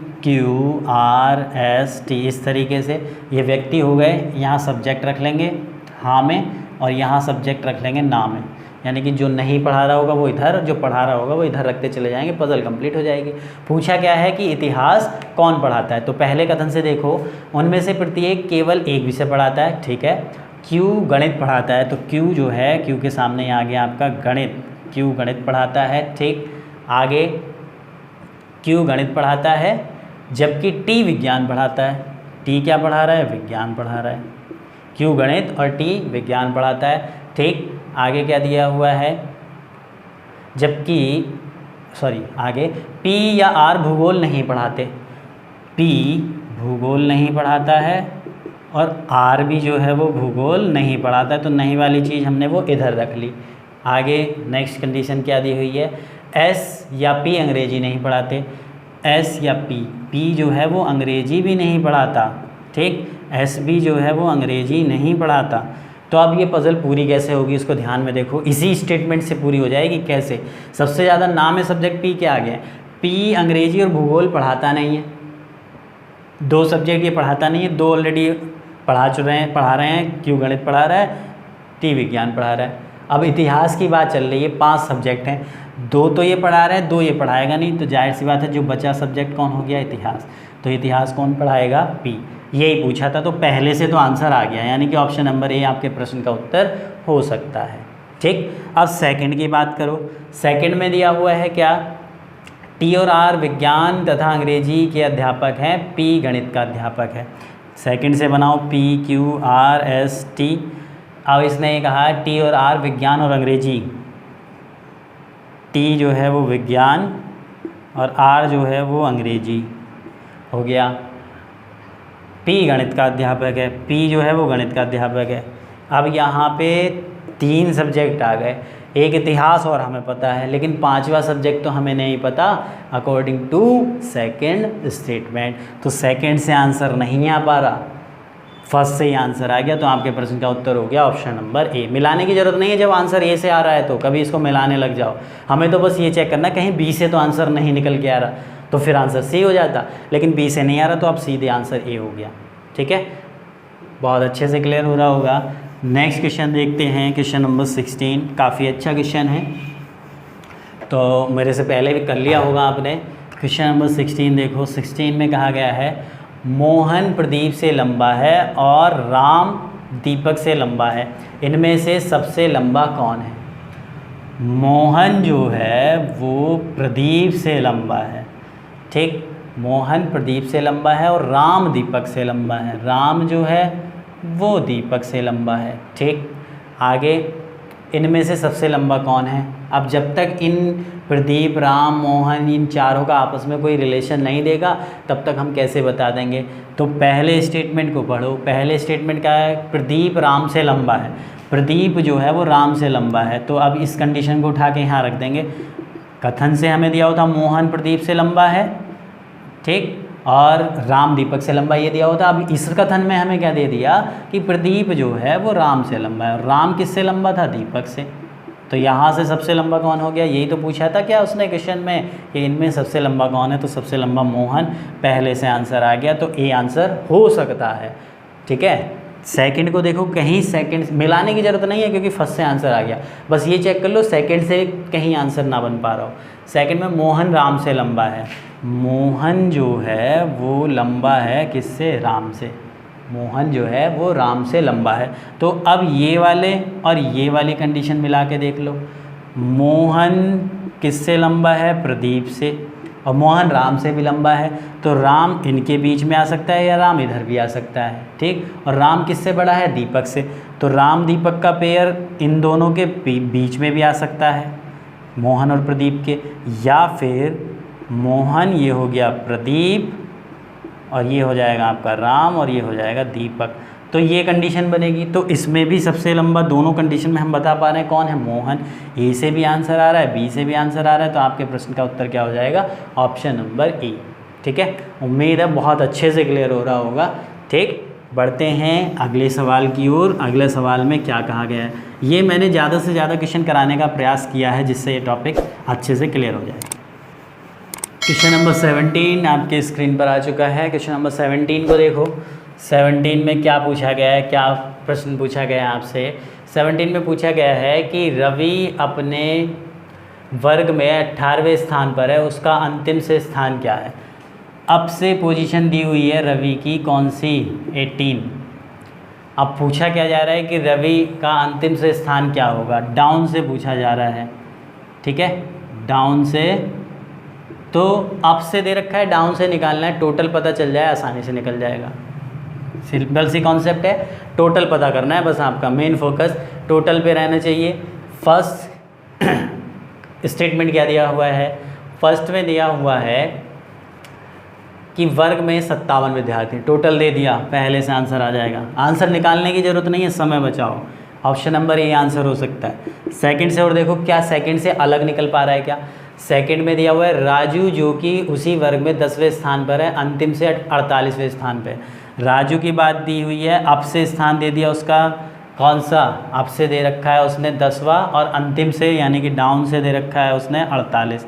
तो यहाँ से टोटल निकल जाएगा, और जब यहाँ से टोटल निकल जाएगा, डाउन से पोजीशन निकालनी थी, अब से दी हुई है, टोटल ही तो चाहिए था, टोटल इसमें ऑलरेडी दे रखा है, इसमें निकल जाएगा टोटल। तो इससे भी आंसर आ रहा है, इससे भी आंसर आ रहा है, बी से भी आंसर, ए से भी आंसर। तो आपके प्रश्न का उत्तर क्या हो गया, सॉरी सी, ई नहीं सी, या तो फर्स्ट या सेकंड। ठीक, ई कब देंगे, जब दोनों को मिलाने की ज़रूरत, मिलाने की तो ज़रूरत है ही नहीं, आंसर क्या आएगा वो मैटर नहीं करता। ठीक है, कभी आप इसमें आंसर निकालने में समय वेस्ट करो, और कर भी सकते हैं प्रैक्टिस के लिए। ठीक है, एग्ज़ाम में मत करने लगना कि इसका आंसर ही निकालने लग जाओ, total plus up plus down, हमें ये नहीं बताना, हमें तो सिर्फ इतना बताना है क्या पहले से आंसर आ रहा है, क्या दूसरे से आ रहा है, क्या दोनों को मिला के आ रहा है, या दोनों से नहीं आ रहा, पहले से भी आ रहा है दूसरे से भी आ रहा है, तो ऑप्शन नंबर सी। ठीक, क्वेश्चन नंबर नेक्स्ट क्या है आपका 18। नेक्स्ट क्वेश्चन देखते हैं, क्वेश्चन नंबर 18 में क्या कहा गया है। 18 में क्या कहा गया है, 18 में कहा गया है कि राहुल का मुख अब किस दिशा में है, राहुल का मुख बताना है किस दिशा में है। वह अपने घर से निकलने के बाद 2 बार दाईं ओर, घर मान लिया उसका ये है, वो घर से निकला, इधर चला सकते हैं, इधर भी चला सकते हैं, इधर भी चला सकते हैं, जिस भी डायरेक्शन में, क्योंकि डायरेक्शन स्टार्टिंग की दी हुई नहीं है।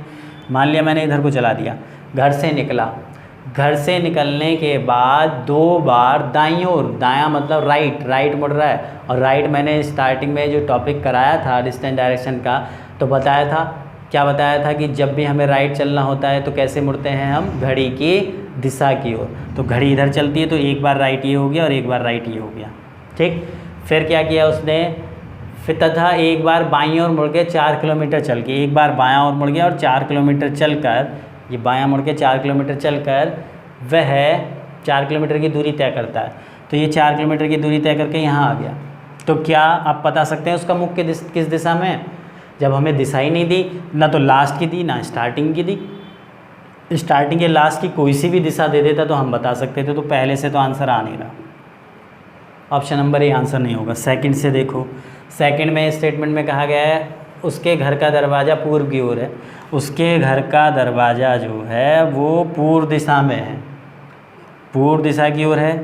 ठीक, तो क्या इस वाले स्टेटमेंट से आंसर निकाल सकते हैं कि वो इस समय कहाँ है, इससे भी नहीं निकल सकता। अब दोनों को मिला दो, ये वाला चित्र ऑलरेडी फर्स्ट से बन चुका था, अब इसमें दे दिया कि उसका घर जो है वो पूर्व दिशा है, उसका जो घर का दरवाज़ा है पूर्व दिशा में। तो एक चीज़ हमेशा इन क्वेश्चनों में ये ध्यान रखनी है कि जिधर घर का दरवाज़ा जिस दिशा में होगा तो घर से बाहर उसी दिशा में निकलेगा। तो यानी कि वो ये वाली जो डायरेक्शन है ये ईस्ट है आपकी, कौन सी है, ईस्ट, पूर्व। तो जब ये ईस्ट हो गई तो इसके सामने की क्या हो जाएगी, वेस्ट हो जाएगी। जब ये ईस्ट हो गई तो इसके सामने की वेस्ट हो जाएगी। और क्रम क्या बताया था मैंने, NESW, north east south west. इस क्रम को हमेशा क्लॉकवाइज डायरेक्शन में रखते चले जाओ, आपकी दिशाएं अपने आप अरेंज हो जाएंगी। तो E के क्लॉकवाइज में क्या आता है, S, और S के बाद W, W के बाद फिर से क्या आ जाता है, N, तो इधर N हो जाएगा। तो ये दिशाएँ आ गई आपकी, ठीक है, north east south west clockwise रखी हुई हैं। ठीक, तो अब उसका चेहरा किस दिशा की ओर है, साउथ। तो आंसर नहीं बताना था कि किस दिशा की ओर है, हमें तो ये बताना था क्या कि दोनों से आंसर निकल पा रहा है कि नहीं। ए से नहीं निकला, बी से नहीं निकला, दोनों को मिला दिया, निकल गया आंसर। तो आपके प्रश्न का उत्तर हो जाएगा ई। आपके प्रश्न का उत्तर क्या हो जाएगा, ई। उम्मीद है बहुत अच्छे से क्लियर हो रहा होगा। ठीक, बढ़ते हैं अगले सवाल की ओर। ठीक, इस क्वेश्चन में हम इसको किधर भी चला सकते हैं, मतलब जैसे मैंने नीचे चलाया मैं इसको इधर भी चला सकता हूँ। लेकिन एक चीज़ ध्यान रखनी है, उसने कह दिया कि उसके घर का दरवाज़ा पूर्व की ओर है, तो इसका मतलब जो घर से बाहर निकलेगा पूर्व दिशा में ही निकलेगा, जिधर भी घर का दरवाज़ा स्थित होता है। अब जैसे आपने देखा होगा गांव वगैरह में बोल देते हैं कि तुम्हारा मकान किस दिशा सामना है, हमारा तो पछा दिशा, पूर्व दिशा सामना है, दक्षिण दिशा है, पछा दिशा सामना हमारा घर है, इस तरीके से बोल देते हैं ना। तो जिस दिशा में आपका घर होगा, ठीक है, यानी कि गेट होगा जिससे आप एग्ज़िट और एंटर करते हैं, घर से बाहर निकलते हैं और घर के बाहर जाते हैं, बाहर से अंदर आते हैं, तो जिस दिशा में भी होगा उसी दिशा में बाहर निकलेंगे। ठीक है, पूर्व दिशा में है तो इसका मतलब पूर्व दिशा में ही बाहर निकला जाएगा। तो पहले स्टेटमेंट से ये दिया था, ये वो है, घर से निकला, घर से निकलने के बाद उसने क्या किया, दायां मुड़ा, एक दायां ये एक दायां ये, और फिर बायां मुड़ गया, 4 किलोमीटर चल गया। तो यहाँ इससे तो आंसर निकल नहीं रहा था, लेकिन सेकंड वाले में उसने कह दिया उसके घर का दरवाज़ा पूर्व दिशा में स्थित है, तो इसका मतलब वो जो निकलेगा घर से बाहर पूर्व दिशा की ओर निकलेगा, तो ये दिशा पूर्व हो गई। पूर्व की दिशा के सामने जस्ट क्या होती है, पश्चिम होती है, वेस्ट होती है, ईस्ट वेस्ट। क्रम क्या होता है, NESW, north east south west. तो ई के क्लॉकवाइज में क्या आता है आपका, एस आता है, तो एस के सामने क्या हो गया, नॉर्थ। तो अब वो किस दिशा की ओर फेस किए हुए, दक्षिण। यही हमसे पूछा जा रहा था, लेकिन दोनों को मिला के आंसर आया, तो आपके प्रश्न का उत्तर हो जाएगा ऑप्शन नंबर ई। ठीक, बढ़िया। चलो जी, अगला सवाल।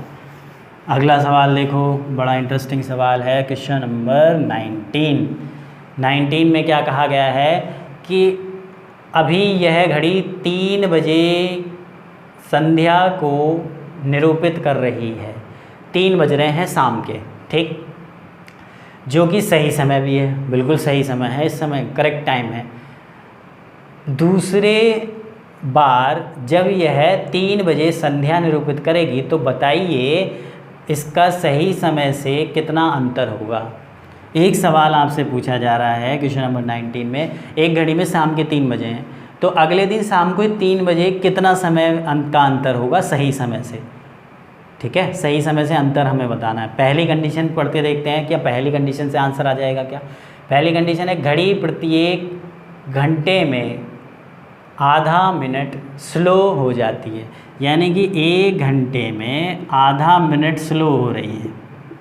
तो जब 1 घंटे में आधा मिनट स्लो हो रही है तो अगले दिन शाम को 3 बजे तक, आज शाम 3 से कल शाम 3 तक टोटल कितने घंटे हुए, 24। 1 घंटे में हो रही है आधा मिनट स्लो, तो 24 घंटे में कितना स्लो हो जाएगी, 24/2, यानी कि 12 मिनट स्लो हो जाएगी। तो सही घड़ी और इस वाली घड़ी में जो है वो 12 मिनट का अंतर होगा। पहले से आंसर आ गया, तो आपके प्रश्न का उत्तर ए हो सकता है। सेकंड से और चेक करो, सेकंड में क्या दिया हुआ है। सेकंड में दिया हुआ है प्रत्येक 25 घंटे के बाद घड़ी 2 मिनट रुक जाती है। प्रत्येक 25 घंटे के बाद घड़ी 2 मिनट रुक जाती है। तो सेकंड से भी अगर हम देखें तो 3 बजे से लेके आज शाम 3 बजे से और कल शाम 3 बजे तक कितने घंटे हो गए जी, 24 घंटे हो गए। लेकिन वो हो रही है 25 घंटे में 2 मिनट स्लो, तो 24 घंटे जब पूरे हो गए तो जब सही घड़ी में भी 3 हो रहा होगा तो इसमें भी 3, तो कोई अंतर नहीं होगा। तो इससे भी आंसर निकल गया। अब इससे भी आंसर निकल रहा है, इससे भी आंसर निकल रहा है, तो आपके प्रश्न का उत्तर क्या हो जाएगा, ऑप्शन नंबर सी, या तो फर्स्ट या सेकंड। 25 घंटे के बाद 2 मिनट रुक रही ना, तो 3 बजे से लेकर 3 बजे तक 24 घंटे तो हुए, तो इसमें 25 घंटे तो अभी आए नहीं, 25 घंटे तो अभी आए नहीं, तो इसका मतलब सेम समय हो रहा होगा इस वाले में, तो कोई अंतर नहीं होगा। इसमें 12 मिनट का, तो इससे भी आंसर निकल पा रहा है, इससे भी निकल पा रहा है, तो आंसर क्या हो जाएगा, ऑप्शन नंबर सी। ठीक, बढ़ते हैं अगले सवाल की ओर। बहुत अच्छे से क्लियर हो रहे होंगे, सारे टॉपिक का समावेश होता है इसमें। क्वेश्चन नंबर 20 देखते हैं। 20 में क्या कहा गया है, क्वेश्चन नंबर 20 में कहा गया है जी, 4 नाटक ABCD 4 लगातार दिनों में एक एक करके खेला गया है। नाटक डी किस दिन खेला गया, ये हमें बताना है। तो पहले स्टेटमेंट से पढ़ो। पहले स्टेटमेंट में दिया हुआ है प्रथम नाटक शुक्रवार, यानी कि पहला नाटक जो है वो शुक्रवार को खेला जा रहा है, तो दूसरा शनिवार को लगातार खेले जा रहे हैं, तो दूसरा शनिवार को हो जाएगा, तीसरा रविवार को हो जाएगा, चौथा सोमवार को हो जाएगा। इस तरीके से पहले ही हमने एक चार्ट बना लिया। ठीक, पहले चार्ट बना लिया, तो आप देखो पहला नाटक शुक्रवार को खेला गया तथा इसके ठीक बाद सी खेला गया, यानी कि शनिवार को सी खेला गया है। ठीक, तो क्या इससे हमें ये पता चल पा रहा है क्या कि डी किस दिन खेला गया, तो पहले से तो आंसर आ नहीं रहा, तो ऑप्शन नंबर यहाँ आपके प्रश्न का उत्तर नहीं हो सकता। सेकंड स्टेटमेंट को देखो। सेकंड स्टेटमेंट में क्या कहा गया है कि नाटक बी और सी के बीच 2 दिनों का गैप था, तो बी और सी के बीच 2 दिनों का गैप था। बी और सी किस दिन खेले गए, अगर मैं दिनों को रखने लगूँ तो क्लियर ही नहीं है, तो सेकंड से भी आंसर आपका नहीं मिल रहा। अब इस फर्स्ट सेकंड को मिला के देख लो, क्या पता मिल के आंसर आ जाए। तो बी और सी की बात चल, सी ऑलरेडी यहाँ रखा और बी और सी के बीच में 1 दिन का गैप है, तो इसका मतलब बी यहाँ आ जाएगा। ठीक, आगे और कुछ दिया हुआ है क्या कि बी और सी खेले जाने के बीच में 1 दिन का अंतराल है, तो बी और सी के बीच में 1 दिन का गैप है, तो दोनों को मिलाकर भी अब डी यहाँ आएगा कि यहाँ आएगा, ए और डी बचे, तो डी का तो पता ही नहीं चल रहा किस दिन हो रहा है। दोनों को मिलाकर भी, ना अलग अलग ना मिलाकर, तो आपके प्रश्न का उत्तर क्या हो जाएगा, ऑप्शन नंबर डी। दोनों को मिलाकर भी प्रश्न का उत्तर नहीं दे सकते। ठीक, बढ़ते हैं अगले सवाल की ओर। अगला सवाल क्या कह रहा है, क्वेश्चन नंबर 21।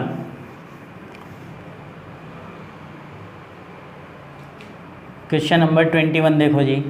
21 में कहा गया है समान वजन वाले 20 गेंदों का कुल वजन कितना होगा। समान गेंद है 20, इनका वजन पूछ रहे हैं। क्या पूछ रहे हैं, इनका वजन, कि 20 गेंदों का वजन कितना होगा, प्रत्येक का वजन समान है।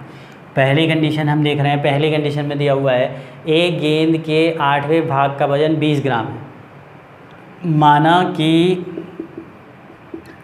गेंद का वजन x मान लिया, ठीक। तो x का 8, यानी कि उसने यही तो कहा है क्या, कि एक गेंद का 8वां भाग, टोटल वजन है 8x, तो x का 8वां भाग यानी कि x × 1/8 हो जाएगा। इसका वजन कितना दिया हुआ है, गेंद का 8वें भाग का वजन 20 ग्राम है, ठीक। तो x बराबर यानी टोटल वजन कितना आ जाएगा, 8 × 16 160 ग्राम। और पूछा क्या था हमसे कि समान वजन वाले 20 गेंदों का कुल वजन, एक का वजन 160, तो 20 का कितना हो जाएगा, ठीक है, गुणा कर लेंगे 3200 आ जाएगा। तो पहले से आंसर आ गया, ऑप्शन नंबर ए आपके प्रश्न का उत्तर हो सकता है। बी से और चेक करके देखो। बी ने कहा 2 गेंदों की तुलना में 4 गेंदों का वजन 320 ग्राम अधिक है। यानी कि एक गेंद का वजन मैंने कितना मान लिया, एक गेंद का वजन मैंने मान लिया कितना, x। तो 2 गेंदों का वजन 4 गेंदों के वजन से 360 अधिक है। 2 गेंदों का वजन अधिक है 4 गेंदों के वजन से, कितना, 360। तो यहाँ पे क्या हो जाएगा, 360 आ जाएगा। तभी तो इक्वेशन बराबर होगी। 2 गेंद 4 गेंद के बराबर कैसे हो जाएंगी, लेकिन जब इसमें 360 ग्राम जोड़ दोगे तो फिर ये बराबर हो गए। अब इसको सॉल्व कर लो, इधर जाके माइनस हो जाएगा। तो 2x बराबर कितना आ गया, 360। तो x बराबर कितना आ जाएगा आपका 180, यही तो आ जाएगा। 360 दिया है कितना, 320 है, सॉरी 320। तो ये कितना आ जाएगा आपका 160। तो एक वजन का ग्राम, एक गेंद का वजन कितना, 160 ग्राम। तो 20 का कितना हो जाएगा, 160 के 20 से। इससे भी आंसर आ गया, इससे भी आ रहा है, इससे भी आ रहा है। तो प्रश्न का आंसर क्या हो जाएगा, ऑप्शन नंबर सी। क्वेश्चन का जो आंसर हो जाएगा ऑप्शन नंबर सी, ठीक। बहुत अच्छे से क्लियर हो रहा होगा। नेक्स्ट, ये मैथ के क्वेश्चन आ गए कुछ, यही है DS। नेक्स्ट देखो क्वेश्चन नंबर 21 में, सॉरी 21 तो ये था ही, 22 में क्या दिया हुआ है, रामू की शादी किस वर्ष हुई। रामू की शादी किस वर्ष हुई ये हमें बताना है। पहला स्टेटमेंट क्या दिया हुआ है, सितंबर 2007 में उसको एक पुत्र हुआ। 2007 में उसको एक पुत्र हुआ है, ठीक है, अच्छी बात है, बहुत अच्छी बात है, बधाई हो किसको, रामू को। 2005 में वह कार्य में संलग्न था। सेकंड में ये दे दिया 2005 में कार्य में संलग्न था, यानी कि कार्य कर रहा था वो। तो अब पूछा तो ये जा रहा है कि रामू की शादी का, वो ये पुत्र के बारे में दे दिया और उसके वर्किंग के बारे में दे दिया कि 2005 में वर्किंग पे था। तो ये तो वही बात हो गई क्या, कि एक बच्चे को एक कहानी सुनाई जा रही थी कि त्रेता युग में एक राजा हुए थे राम, उन्होंने एक धनुष तोड़ा, सीता जी से शादी की। सीता जी के 2 पुत्र थे, लव और कुश।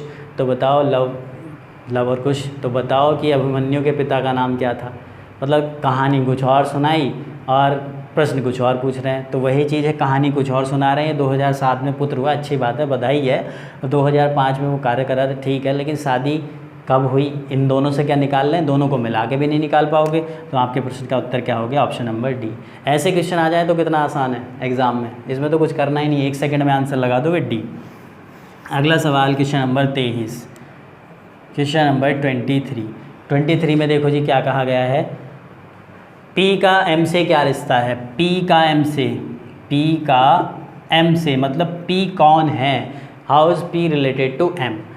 पहला स्टेटमेंट दिया हुआ है, पहला स्टेटमेंट है कि P भाई है K और T का।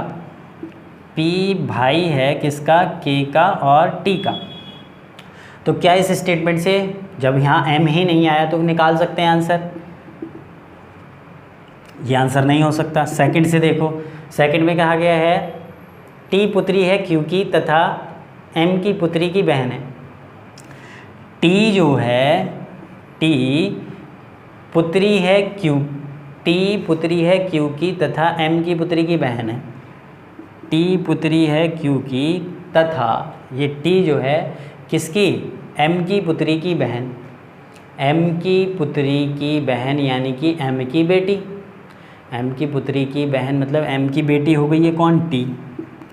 अब ये जो टी है ये क्यू की भी पुत्री एम की भी पुत्री, तो इसका मतलब ये दोनों पति पत्नी। तो क्या यहाँ से इसमें एम के बारे में दे दिया तो इसमें पी नहीं दिया, तो इससे भी आंसर नहीं निकल रहा, ए से भी आंसर नहीं, बी से भी आंसर नहीं। इन दोनों को मिला के देख लो, क्योंकि इसमें आपका टी आ चुका है। टी जो है पुत्री है किसकी, एम और क्यू की, एम और क्यू की पुत्री है टी। और जब ये इसका भाई है और ये भी इसका भाई या बहन कुछ भी हो सकती है, लेकिन हमसे पूछा क्या है कि एम पी का एम से, तो पी का जेंडर तो पता चल गया, एम का नहीं पूछा। अगर ये पूछता कि एम का पी से क्या संबंध है तो आंसर हो गया था डी, दोनों को मिलाकर नहीं। क्यों, क्योंकि एम का जेंडर ही नहीं निकल पा रहा। पी के बारे में पूछा पी का एम से क्या संबंध है, तो पी जाहिर सी बात है एम का लड़का है।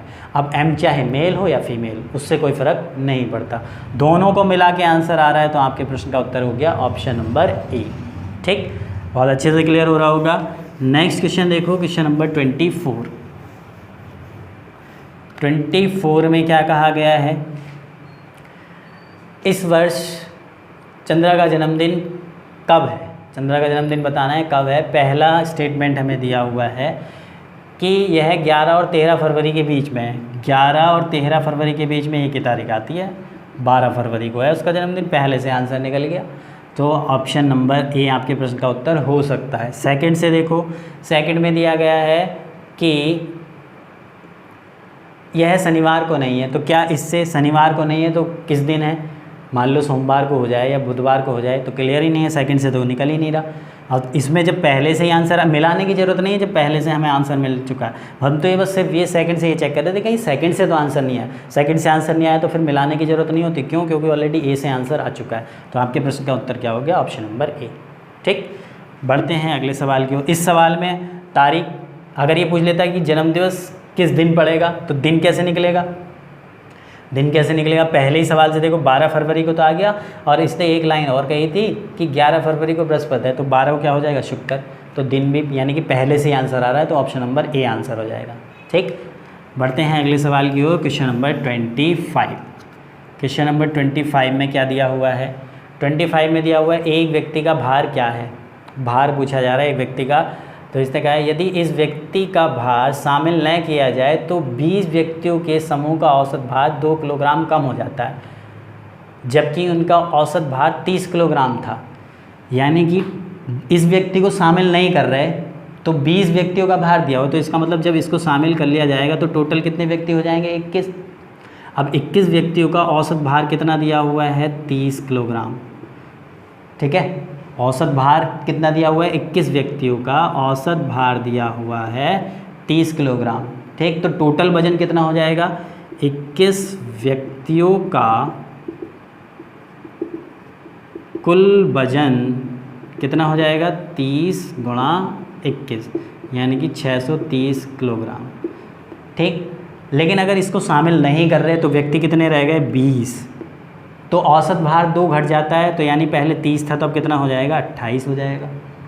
तो 20 व्यक्तियों का टोटल भार कितना हो गया, 20 व्यक्तियों का टोटल भार कितना हो जाएगा, 28 गुणा 20, तो इसको जब तुम सॉल्व करोगे कितना हो जाएगा, 560।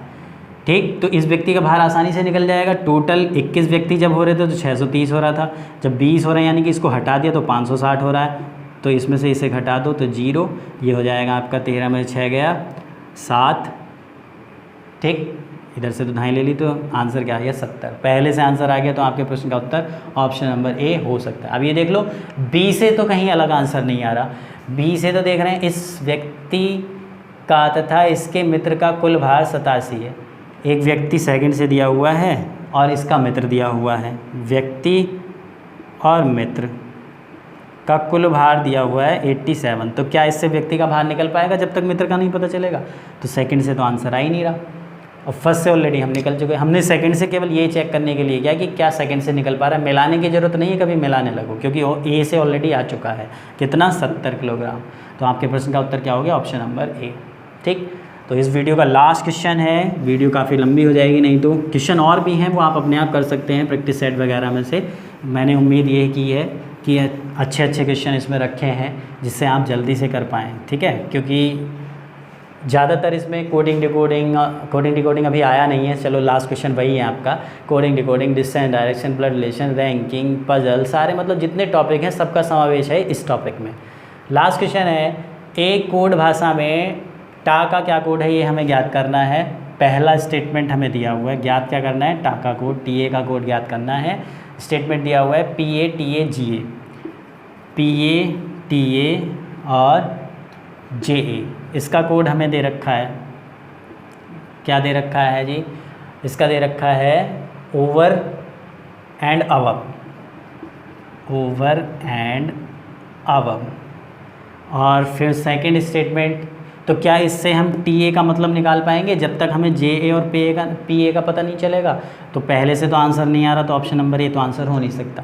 सेकंड को देखो, सेकंड में दिया हुआ है इसने एच ओ के ए पी ए, एच ओ के ए एच ओ के ओ पी ए, के ए है सॉरी। इसका मतलब क्या दिया हुआ है, इसका मतलब दिया हुआ है come over here, come over here, ठीक। तो यहाँ पे पी ए का तो हमें निकाल सकते हैं, कॉमन क्या आ गया ओवर। तो जे ए का बताने के लिए हमें टी ए का पता होना चाहिए, टी ए इसमें है नहीं, तो ना तो हम इससे निकाल पा रहे, तो आंसर बी भी नहीं हो सकता। दोनों को अगर मैं मिला रहा हूँ तब भी नहीं निकाल पा रहे, तो आंसर क्या हो गया, ऑप्शन नंबर डी। तो आपके प्रश्न का उत्तर क्या हो गया, ऑप्शन नंबर डी, ठीक। उम्मीद कर रहा हूँ बहुत अच्छे से ये वीडियो क्लियर हुई होगी आपको। इसमें ये टॉपिक आपका कंप्लीट हो गया। इसमें इसी तरह के क्वेश्चन आते हैं, आंसर नहीं बताना होता है कि सॉल्व करके एग्जैक्ट आंसर क्या आना है, बस आपको ये बताना होता है कि या तो पहले से आ रहा है आंसर या दूसरे से आ रहा है या दोनों को मिला के आ रहा है या दोनों से अलग अलग आ रहा है, पहले से भी आ रहा है दूसरे से भी आ रहा है, ये आपको बताना होता है, या दोनों को मिलाकर भी नहीं आ रहा है, ठीक है।